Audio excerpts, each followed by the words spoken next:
এসো, এই ঘরে আসতে এত লজ্জা পাচ্ছিলে কেন শুনি? আজ থেকে তো এটা তোমারও ঘর। আজকে রাতটা শুধু তোমাদের দুজনে, তোমার আর তোমার ছোট কর্তার। পাপিয়া, ওকে ওভাবে বলো না, দেখছো না মেয়েটা লজ্জায় লাল হয়ে গেছে। আজ থেকে তো তোমার এই ঘরেই থাকতে হবে। তোমার দরকারি জিনিসগুলো আমি এই ঘরে রেখে দিয়েছি, আর বাকিগুলো কালকে এনে দেবো। শ্যামা, দেখিস আজ আবার ঘরের মধ্যে মোমবাতি টোমবাতি জ্বালিস না। দেখলি তো আগের বারে যা দুর্ঘটনাটা ঘটলো, এইবারে কিন্তু সাবধানে থাকিস। না না রাধারানী, এবার আর কোনো ভয় নেই। এবার আমি কারুর ওপর নির্ভর করে থাকিনি। এবার আমি নিজে দাঁড়িয়ে থেকে ইলেকট্রিক মিস্ত্রিদের ডেকে সমস্ত লাইন টাইন দেখিয়ে নিয়েছি, বলেছে সব ঠিক আছে।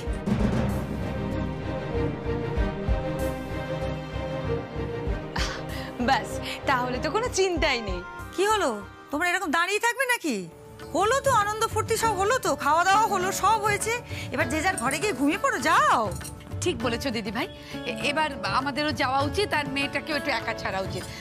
দাদা চ মা, চ আমাদেরকে বাড়ি ফিরতে হবে, বুঝলি তো? চ।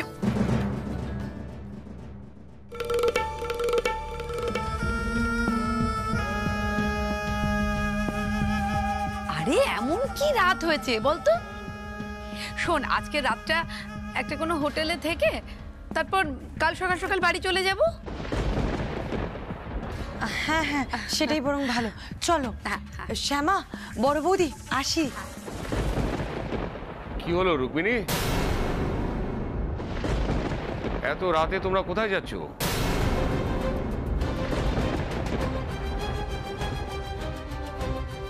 ফিরতে হবে তো জামাই দাদা, অনুষ্ঠান তো শেষ হয়ে গেছে। খুব মজা করলাম জানো, খুব ভালো লাগলো। এবার তো ফিরতে হবে বাড়ি, বলো? তোমাদের আজ আর কোথাও যেতে হবে না, তোমরা এখানেই থাকবে।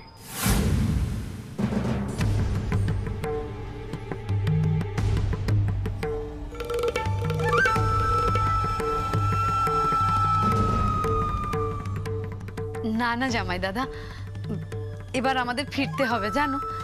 আসলে নিখিলের বউ ভাতের জন্যই তো এসেছিলাম। আমরা আমরা কোনো অজুহাতে এখানে থাকতে আসিনি গো জামাই দাদা। বিশ্বাস করো, আমার মেয়েটা তো এখানে আসতেই চাইছিল না। নেহাত আদি জোর করলো, তাই। এখন অনুষ্ঠান হয়ে গেছে, খুব মজা হয়েছে, এবার আমাদের অনুমতি দাও, আমরা ফিরে যাই। হ্যাঁ মেসোমশাই, আমরা আবার পরে আসবো। আশ্চর্য, তোদের দুজনকে না, এই মা মেয়েকে আমি বুঝে উঠতে পারলাম না। কতবার করে জামাই দাদা বলছে, রুকু কি দরকার তোর জেদ করে চলে যাওয়ার? না মানে দিদি ভাই, নিজের মনের অন্ধকারটা দূর করো রুক্মিণী।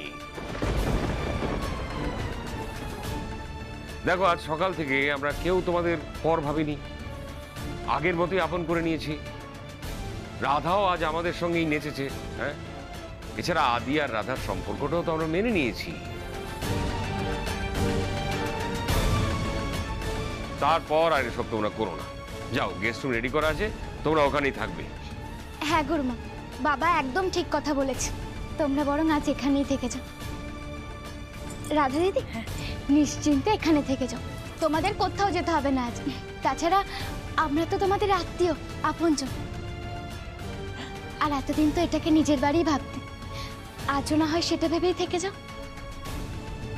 বেশ শ্যামা, মা সবাই যখন বলছে, শ্যামাও এতবার রিকোয়েস্ট করছে, তাহলে আজ বরং আমরা এই বাড়িতেই থেকে যাই। থাকার তো দেখছি খুব ইচ্ছে, তবে তাই হোক।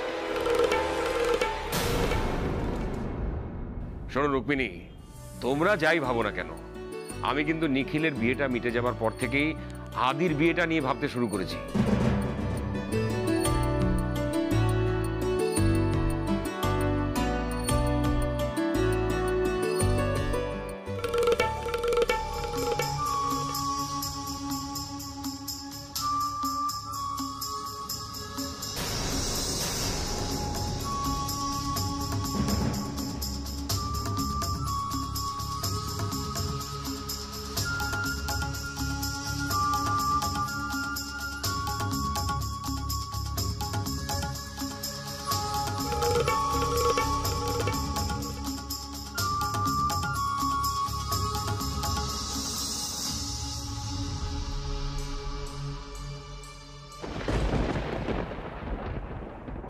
জামাই দাদা, তোমরা বড় ভালো গো। তোমাদের কাছে থাকতে পারলে আমার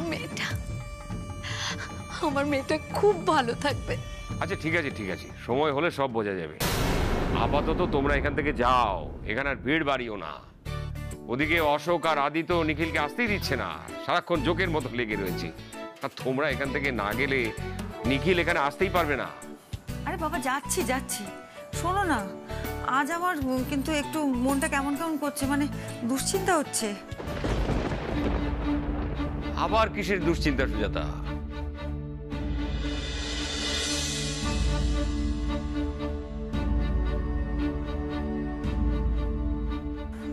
না আসলে গতবারের এই দিনটার কথা মনে পড়ে গেল যে।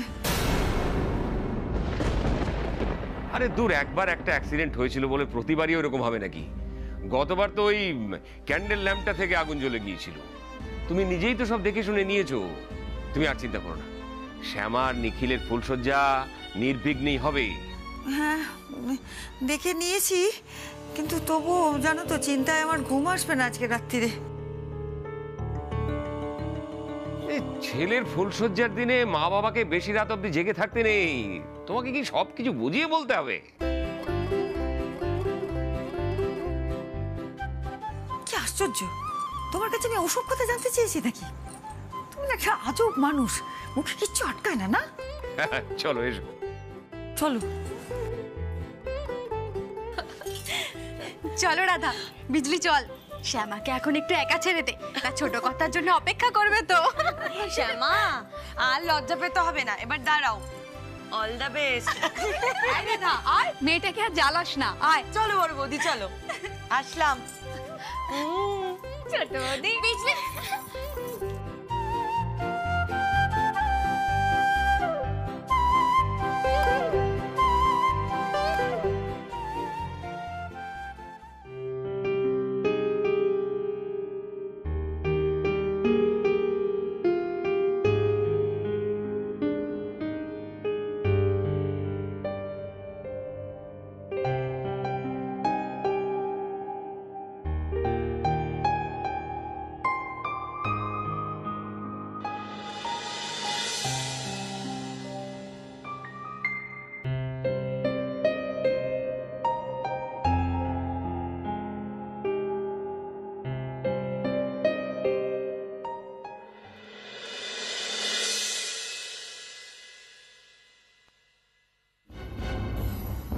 ঠিক করে হাত চালাও, তাড়াতাড়ি হাত চালাও।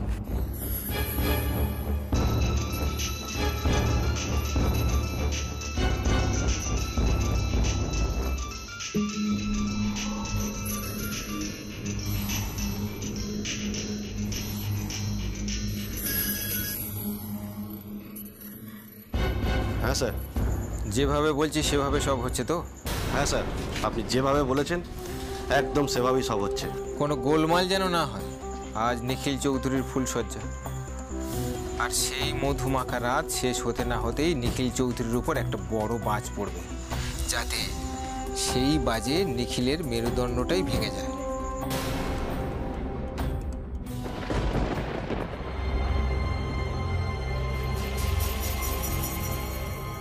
এই যাও যাও যাও, ওদিকটা দেখো, ওদিকটা দেখো, তোমরা ওদিকটা দেখো, যাও।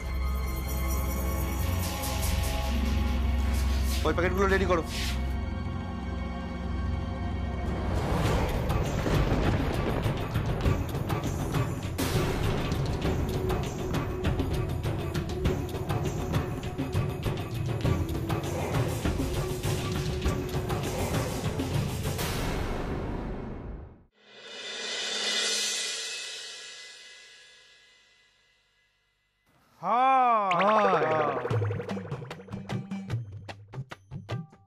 আরে বাবা হয় রে বাবা হয়। আরে তখন থেকে হয় হয় বলে যাচ্ছিস, আরে কি হয়? আরে টেনশন হয়। হ্যাঁ এই সময় টেনশনটা হয়, আমারও হয়েছে, বড়দারও হয়েছে। যেই দেখবি কাল সকালে ফুলসজ্জাটা কমপ্লিট, তারপরে দেখ মেজাজটা ফুরফুরে হয়ে গেছে একদম। মেজাজটা ফুরফুরে হয়ে গেছে একদম। দেখ কি শোন, এইভাবে বাজি আর কি আমার সাথে মারবি না। গতবার এইভাবে বাজি আর কি মেরেছিলিস, আমার ফুলসজ্জাই হয়নি, তাই নো বাজি আর কি। আচ্ছা ঠিক আছে, কিন্তু ভাইয়ের বিয়ে, ভাইয়ের ফুলসজ্জা, বড় দাদারা একটু ইয়ার্কি মারবে না? তাই কখনো মারবি না। কেন ভাই? বড়দা কি বলছে বল না। দেখ, আমি কিন্তু তোদেরকে বড়, এই সমস্ত ইয়ার্কি একদম মারবি না কিন্তু। দেখেছিস, এটাকে বলে ম্যাচিওরিটি। হ্যাঁ দেখ, বাজে ইয়ার্কি একদম মারবি না, কিন্তু আমরা তো ভালো ইয়ার্কি মারতে পারি। এটাই ঠিক বলেছিস। তুইও শুরু করলে বলা ভালো ইয়ার্কি না মানে। আচ্ছা আচ্ছা, আমাদের আরেকজন পার্টনার কোথায় গেল? সেই তো। আরে কি মিস করছিস? দেখ আমার ভাইয়ের মুখটা দেখ, লজ্জায় লাল হয়ে গেছে। তুই ঘামছিস কেন? আরে আদি তুই কোথায় গেলি বলতো? বলুন যাবো না, এসে গেছি। যাবো না আমি না, যাবো না তো নিখিল। বেগমের কাছে যাওয়ার আগে দেখ না, ঘেমে কেমন টেনশনে মুখটা লাল হয়ে গেছে, গোলাপ ফুলের মতনটা লাল হয়ে গেছে। ঘামছি। ওই তো কোথায় ঘামছি? একদম বাজে বাজে কথা বলবি না, জানিস তো তোদের এইসব একদম আমার ভালো লাগে না। কেন আমার ভাইটাকে এরকম করছিস বলতো? হ্যাঁ, একজন বেগমকে আমার ভাই ঠিক হ্যান্ডেল করে নিতে পারবে। কত স্মার্ট বলতো। হ্যাঁ ভাই, তুই আর সময় নষ্ট করিস না, যা, অল দ্য বেস্ট, যা ভাই যা। সব পারবে, খালি একটু সাহস চাই ব্যাস। জানিস তো বেগমের জন্য আমার স্পেশাল গিফট আনা হয়েছে। Special gift? দেখি তুই শোন শোন শোন শোন। কি স্পেশাল গিফট মানে? আমায় দেখ, আমি কাউকে বলবো না, কাউকে। আমিও দেখবো। পাঁচকান করবি না, শুধু আমরা। তোরা কেউ দেখবি না, বলে দিলাম, তোরা কেউ দেখবি না। আমি শ্যামাকে আগে দেখাবো, তারপরে তোদেরকে দেখাবে, বাস ফাইনাল। এবার নিখিলকে যেতে দে, ভোরে ঢুকবে নাকি ঘরে? হ্যাঁ ভোরে ঢুকবো। ঠিক কথা, ঠিক কথা। নো মোর আর কি, শ্যামা অনেকক্ষণ ধরে তোর জন্য ওয়েট করছে। যা ভাই, অল দ্য বেস্ট, আমরা আছি। যা যা যা, একদম ঘাবড়াবি না। ওয়েট করছে না? হ্যাঁ যাই তাহলে। যাও যাও মিনাক্ষী, যাও। কিন্তু যাওয়ার আগে যোদ্ধাকে রাজ তিলক পরিয়ে দিও। যাও যোদ্ধা, যুদ্ধে নেমে পড়ো। রাজ তিলক পরিয়ে দিই, আমি চিন্তা নেই। তোরা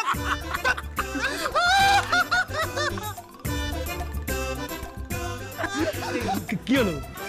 যাই। হ্যাঁ যা, আমরা দরজার বাইরে অপেক্ষা করছি। বাইরে? তোদের যদি আমি দেখি না, আগুন লাগিয়ে দেবো বলে দিচ্ছি কিন্তু। কিছু করতে হবে, যা যা যা।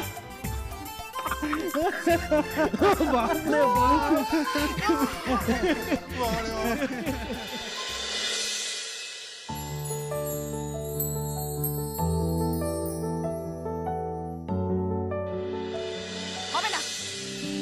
হবে না কোনো ফুলসজ্জা, হবে না কোনো ফুলসজ্জা। হ্যাঁ, মা থেমে যাও। শ্যামা,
তোমাকে ছেড়ে যেতে আমার একদম ইচ্ছে করছে না।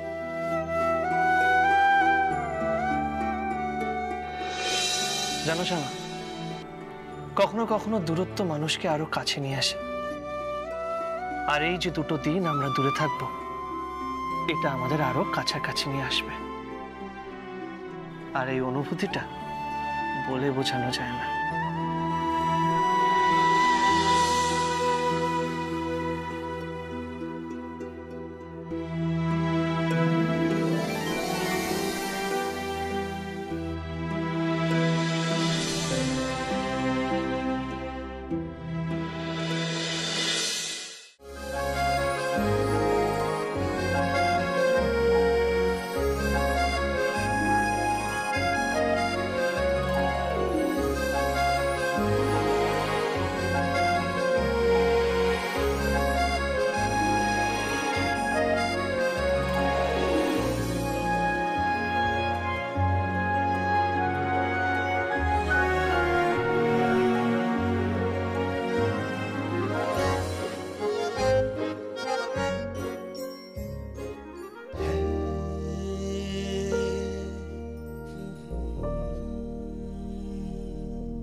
কি এটা? ধরো।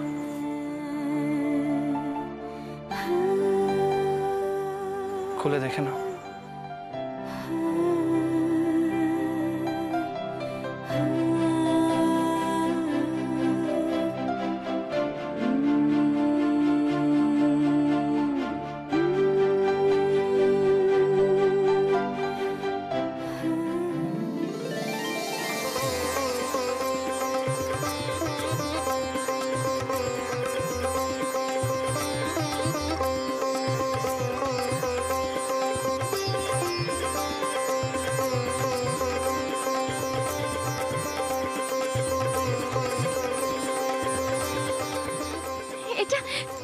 এটা তুমি কখন নিয়ে আসলে? কই, আমাকে তো বলনি। সার্টিফিকেটটা আমি কালকেই পেয়েছি, তারপর বাধাতে দিয়েছিলাম। আমি আমি আমি ফার্স্ট ক্লাস পেয়েছি ছোটখাটো। হ্যাঁ শ্যামা, মিউজিকের সব পরীক্ষায় তুমি ফার্স্ট ক্লাস পেয়েছো শ্যামা। এক ধাক্কায় তোমার পড়াশোনা কতটা এগিয়ে গেল দেখেছো? আর শুধু মিউজিকে নয়, ইংলিশ, বাংলা সবেতে তুমি ভালো মার্কস পেয়েছো। তুমি জানো না, তুমি জানো না এখন আমার কতটা আনন্দ হচ্ছে, আমি তোমাকে বলেই বোঝাতে পারবো না। জানি তো, তাই তো এইভাবে তোমার রেজাল্টটা তোমাকে দিলাম।